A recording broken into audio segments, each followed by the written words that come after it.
తెలంగాణలో కాంగ్రెస్ ప్రభుత్వం 6 హామీలతో అధికారంలోకి వచ్చిన సంగతి తెలిసిందే. ఈ 6 హామీలను అమలు చేయడం కోసం లబ్ధిదారులను గుర్తించేందుకు ఒక కార్యక్రమాన్ని ప్రారంభించింది. ఆ కార్యక్రమం పేరే ప్రజాపాలన. ఓకేనా. ఈ ప్రజాపాలన అనేది ఎక్కడ ప్రారంభమైంది అని అడగవచ్చు. మోస్ట్ ఇంపార్టెంట్, ఇబ్రాహీంపట్నంలో ప్రారంభమైంది. ప్రజాపాలన ప్రారంభమైన ప్రదేశం ఇబ్రాహీంపట్నం. ఏ డిస్టిక్లో ఉంది ఇది అన్నట్లయితే రంగారెడ్డి డిస్టిక్లో ఉంది ఇబ్రాహీంపట్నం. ఓకేనా. దీనిని ప్రారంభించిన వారు ఎవరు? ఉప ముఖ్యమంత్రి అయిన బట్టి విక్రమార్క గారు ప్రజాపాలనను ప్రారంభించారు. ఏ డేట్న ప్రారంభించారంటే డిసెంబర్ 28, 2023 ప్రారంభించడం జరిగింది. ఎప్పటి వరకు కొనసాగింది అంటే జనవరి 6 వరకు కొనసాగింది. జనవరి 6, 2024 వరకు కొనసాగింది. మొత్తంగా 7 రోజుల పాటు ఈ ప్రజాపాలన అయితే కొనసాగడం జరిగింది. Most important. ఓకేనా. సో ఈ 6 హామీలు ఏవైతున్నాయో 6 హామీలను అమలు చేయడం కోసం తెలంగాణ ప్రభుత్వం రాష్ట్ర బడ్జెట్లో ఎన్ని కోట్లను కేటాయించిందని అడిగే అవకాశం ఉంది. 53,196 కోట్లను కేటాయించింది. 6 హామీల కొరకు 6 హామీలు అమలు పరచడం కొరకు తెలంగాణలో కాంగ్రెస్ ప్రభుత్వం 53,196 కోట్లను కేటాయించింది. ఏ సంవత్సరం కోసం అంటే 2024-25 ఆర్థిక సంవత్సరం కోసం. ఓకేనా. సో ఈ 6 హామీలకు సంబంధించి ఒక లోగోను కూడా ప్రభుత్వం అయితే రూపొందించింది. ఆ లోగోలో చూసుకున్నట్లయితే ఎవరి బొమ్మ ఉందని అడగవచ్చు, ఎవరి చిత్రం ఉంది అని అడగవచ్చు. ఇందిరాగాంధీ చిత్రం అయితే ఉంటుంది. ఇందిరాగాంధీ చిత్రం చుట్టూ 6 హామీలతో కూడిన లోగోను అయితే ఈ విధంగా రూపొందించారు. చూడొచ్చు మీరు. ఓకేనా. సో దీనిని ఎప్పుడు ఆవిష్కరించారు, ఈ లోగోను ఎప్పుడు ఆవిష్కరించారు, ఎవరు ఆవిష్కరించారని అడగవచ్చు. డిసెంబర్ 27, 2023 బిఆర్ అంబేద్కర్ సచివాలయంలో దీనిని ఆవిష్కరించారు సీఎం రేవంత్ రెడ్డి గారు. ఓకేనా. 6 హామీలు ఏంటవి అంటే 1 మహాలక్ష్మి పథకం, 2 రైతు భరోసా, 3 గృహజ్యోతి, 4 ఇందిరమైన్లు, 5 యువ వికాసం, 6 చేయూత. ఈ 6 హామీలైతే మనకు ప్రభుత్వం అమలు చేయబోతుంది. దీనికోసం ఎన్ని కోట్లు కేటాయించింది? 53,196 కోట్లు కేటాయించింది. ఓకేనా. చూద్దాం డీటెయిల్గా.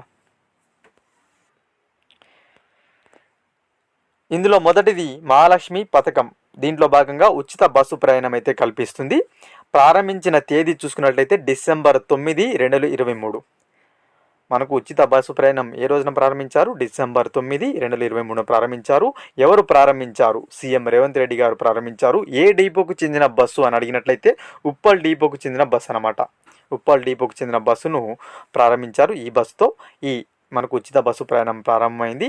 Bus number TS08Z TS08Z0143. ఈ బస్సుతో ఉచిత బస్సు ప్రయాణం పథకం అయితే ప్రారంభమైంది. మోస్ట్ ఇంపార్టెంట్, ఎక్కడి వరకు ప్రయాణించారు అంటే లోయర్ ట్యాంక్ బండ్ సమీపంలోని అంబేద్కర్ విగ్రహం వరకు అయితే ప్రయాణించడం జరిగింది. మొదటి 0 టికెట్ను ఎవరికి ఇచ్చారు? మోస్ట్ ఇంపార్టెంట్, మొదటి 0 టికెట్ను బాక్సర్ నిఖాత్ జరీన్కి అయితే ఇవ్వడం జరిగింది. నిఖాత్ జరీన్కు మొదటి 0 టికెట్ను ఇష్యూ చేసింది తెలంగాణ ప్రభుత్వం. సో ఎవరు? బాక్సర్. ఈమె నిజామాబాద్కు చెందిన బాక్సింగ్ క్రీడాకారిణి. ఓకేనా.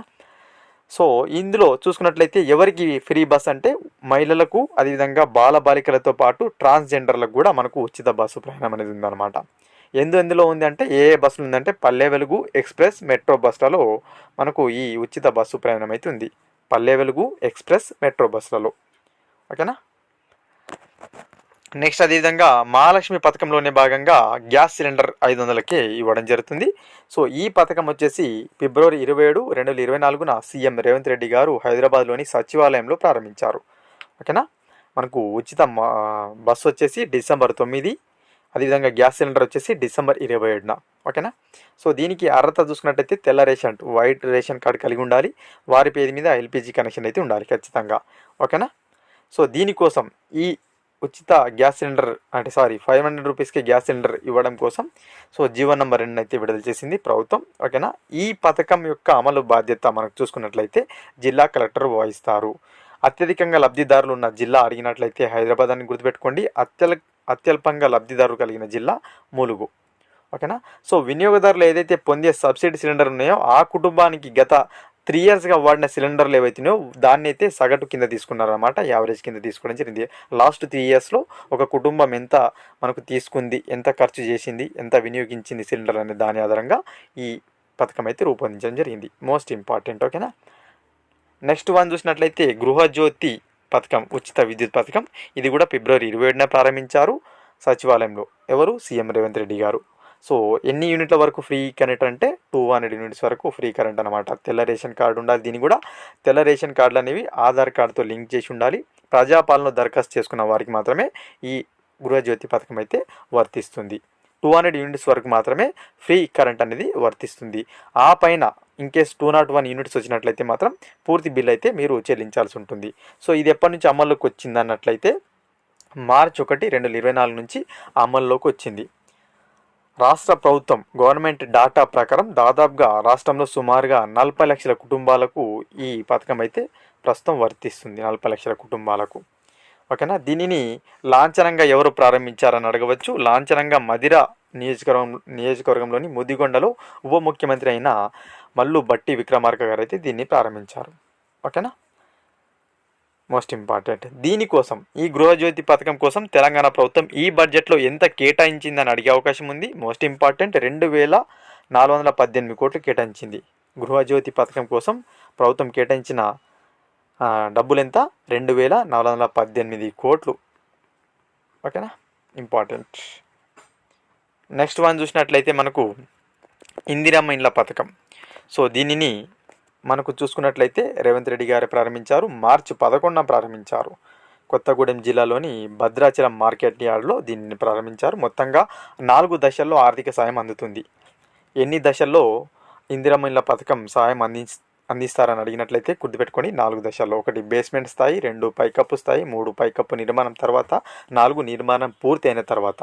బేస్మెంట్ స్థాయిలో ఎన్ని ఇస్తారు డబ్బులు అంటే 1 లక్ష రూపాయలు, పైకప్పు స్థాయిలో 1 లక్ష రూపాయలు, పైకప్పు నిర్మాణం తర్వాత 2 లక్షల రూపాయలు, నిర్మాణం పూర్తయిన తర్వాత 1 లక్ష రూపాయలు. మొత్తంగా 4 లక్షల రూపాయలు అయితే మనకు 5 లక్షల రూపాయలు అయితే ఆర్థిక సాయం అందిస్తున్నారు ఇందిరమ్మ ఇండ్ల పథకం కింద. ఓకేనా. సో బీపీఎల్, పేద మరియు అర్హులైన వ్యక్తులు సొంత ఇల్లు లేదా భూమి లేని వారు పథకం కింద సైట్ను పొందుతారు, భూమిని అయితే పొందుతారు. భూ యజమానులు, ఫ్లాట్ ఉన్న వారికి ఏమో కొత్త ఇల్లు కట్టుకోవడానికి 5 లక్షల రూపాయలు ఇస్తారు. భూమి లేని వారికి, నిరుపేదలకైతే ఇంటి స్థలంతో పాటు 5 లక్షలు ఇస్తారు. ఇంపార్టెంట్. ఓకేనా. తెలంగాణ ఉద్యమకారులు అయినట్లయితే వారికి 250 గజాల ఇళ్ల స్థానం ఇస్తారు. ఎస్సీ ఎస్టీ లబ్ధిదారులకు 6 లక్షలు ఇస్తారు. కన్ఫ్యూజ్ అవ్వద్దు. ఓకేనా. ఎస్సీ ఎస్టీ లబ్ధిదారులకు ఎంత ఇస్తారు? 1 లక్ష అదనంగా ఇస్తారు. 6 లక్షలు అయితే ఇస్తారు. ఇంటి పట్టాలు అనేవి ఎవరి పేరు మీదుగా ఇస్తారంటే ఇంటి యజమాని అని అనుకోవద్దు, మహిళల పేరు మీద ఇస్తారు. ఓకేనా. ఆ ఇంటి మహిళ పేరు మీదకి ఇస్తారు. సో నిర్మాణం యొక్క నిబంధనలు చూసుకున్నట్టయితే 400 చదరపు అడుగుల విస్తీర్ణంలో ఇంటి నిర్మాణం చేపట్టాలి. ఓకేనా. 400 స్క్వేర్ యార్డ్స్లో నిర్మాణం అని ఉండాలి. వంటగది, బాత్రూమ్ విడివిడిగా ఉండాలి. ఇంటిని ఆర్సీసీ పైకప్పుతో నిర్మించాలి. ఇవి నిబంధనలు అన్నమాట, ఇవి గైడ్లైన్సెస్. ఓకేనా. సో ప్రభుత్వం ప్రతి సంవత్సరం చూసుకున్నట్లయితే 4,50,000 గృహాలను నిర్మించాలని లక్ష్యంగా పెట్టుకుంది. ఎవ్రీ ఇయర్ కూడా 4,50,000 ఇళ్ళని నిర్మించాలని లక్ష్యంగా పెట్టుకుంది. సో ఒక్కొక్క నియోజకవర్గానికి ఎన్ని ఇళ్ళని కేటాయించిందని అడిగినట్లయితే 3,500 ఇళ్ళను కేటాయించింది. ఓకేనా, ఒక్కొక్క నియోజకవర్గానికి. సో స్టేట్ కోటా కింద మనకి ఎన్ని ఇళ్ళు ఉన్నాయంటే 33,500. స్టేట్ కోటా కింద 33,500 ఇళ్ళు అనేవి రిజర్వ్ చేసి ఉన్నారన్నమాట.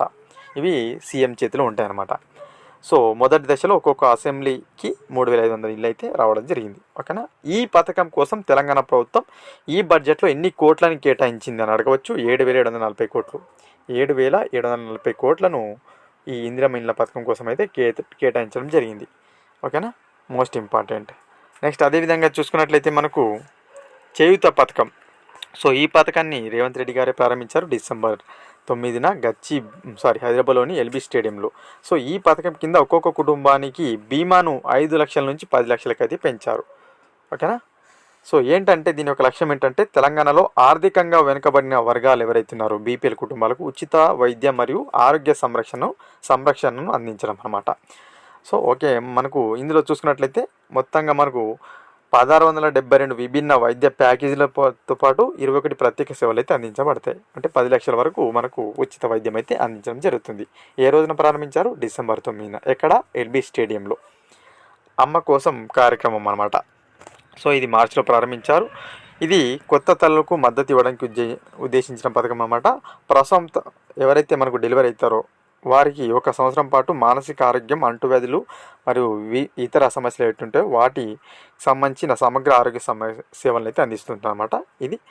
ఇది ప్రాథమిక ఆరోగ్య కేంద్రం ఉంటేగా వారంలో 1 రోజు ప్రత్యేక కేటాయించారన్నమాట. ఓకేనా. నెక్స్ట్ ప్రజావాణి కార్యక్రమం. ఇది కూడా ఇంపార్టెంట్. డిసెంబర్ 9ని ప్రారంభమైంది ఇది కూడా. ఓకేనా. వారంలో ప్రతి మంగళ శుక్రవారాలలో మహాత్మా జ్యోతి బాపులే ప్రజాభవన్లో దరఖాస్తులు స్వీకరిస్తారు. ప్రగతి భవన్ని పేరు మార్చడం జరిగింది. మహాత్మా జ్యోతి బాపులే ప్రజాభవన్గా పేరు మార్చారు. దీనిని ఎవరు పర్యవేక్షిస్తున్నారంటే చిన్నారెడ్డి అనే ఆఫీసర్ అయితే పర్యవేక్షిస్తున్నారు. చిన్నారెడ్డి అనే ఆఫీసర్ మనకు ప్రభుత్వ శాఖలతో సమన్వయం చేసుకుంటూ మంత్లీ 2 times అయితే దీనిపైన రివ్యూ నిర్వహిస్తారు. ఓకేనా. నెక్స్ట్, మహిళలు మరియు పిల్లల భద్రత కోసం టీ-సేఫ్ అనే యాప్ని అయితే తీసుకొచ్చింది. ఇంపార్టెంట్. ఓకేనా. ఎవరైతే ఒంటరిగా ప్రయాణించే మహిళలు ఉంటారో వారి భద్రత కోసం అనమాట. సో ఇది March 12, 2024 తెలంగాణ సీఎం ప్రారంభించడం జరిగింది. ఎక్కడైతే అత్యవసరమైతే మనకుంటారో టీ-సేఫ్ లేదన్నట్లయితే 100-112కి డయల్ చేసినట్లయితే నంబర్ 8ని ఎంచుకోవాలన్నమాట. సో దాంతో వారు ట్రేస్ చేస్తారనమాట. ఓకేనా. భారతదేశంలోనే మొట్టమొదటి రైడ్ మానిటరింగ్ సర్వీస్ అనమాట ఇది. ఓకేనా. ఇంపార్టెంట్. నెక్స్ట్, అదేవిధంగా తెలంగాణ మహిళా శక్తి పథకం అన్నమాట. ఇది మనకు 12 Marchన ప్రారంభించారు సికింద్రాబాద్లోని పేరాగ్రౌండ్లో. లక్ష్యం ఏంటంటే వచ్చే 5 ఏళ్లలో స్వయం సహాయక సంఘాలు ఏవైతున్నాయో సో సభ్యులను 65 లక్షల నుంచి 1 కోటి మందికి పెంచడం అన్నమాట. ఓకేనా. 65 lakhs మెంబర్స్ అవుతున్నారు స్వయం సహాయక సంఘాలలో, వారిని 1 కోటికి పెంచడం అన్నమాట. అదేవిధంగా రాష్ట్ర శ్రీనిధి కార్యక్రమాలు బ్యాంకుల ద్వారా స్వయం సహాయక బృందాలకు 1,00,000 కోట్ల వడ్డీ లేని రుణాలను ఇవ్వడం అన్నమాట. ఓకేనా. రైతు నేస్తం పథకం ఇది వచ్చేసి మనకు చూసుకున్నట్లయితే రాష్ట్ర వ్యాప్తంగా రైతులకు మద్దతు మరియు మార్గనిర్దేశం చేసే లక్ష్యంతో రైతు నేస్తం కార్యక్రమాన్ని సీఎం రేవంత్ రెడ్డి గారు అయితే ప్రారంభించారు. సో ఇది మనకు ఏదైతే తెలంగాణ స్టేట్ సంబంధించిన అగ్రికల్చర్ యూనివర్సిటీ సహకారంతో అయితే దీన్ని అమలు చేస్తున్నారు. ఈ పథకం కోసం తెలంగాణ ప్రభుత్వం ఎన్ని కోట్లు కేటాయించిందంటే 97 కోట్లు కేటాయించింది. ఏ పథకం కోసం? రైతు నేస్తం పథకం కోసం 97 కోట్లు అయితే కేటాయించడం జరిగింది. ఓకే ఫ్రెండ్స్, ఇవి మనకు తెలంగాణ ప్రభుత్వం సంబంధించిన లేటెస్ట్ స్కీమ్స్. ఖచ్చితంగా ఈ వీడియో నుంచి 3 నుంచి 4 మార్కులు వచ్చే అవకాశం ఉంది. కాబట్టి జాగ్రత్తగా చూసుకోండి. వీడియో కనుక నచ్చినట్లయితే లైక్ చేసి షేర్ చేయండి. మరొక ఇంపార్టెంట్ వీడియోతో మీ ముందుంటాను ఫ్రెండ్స్.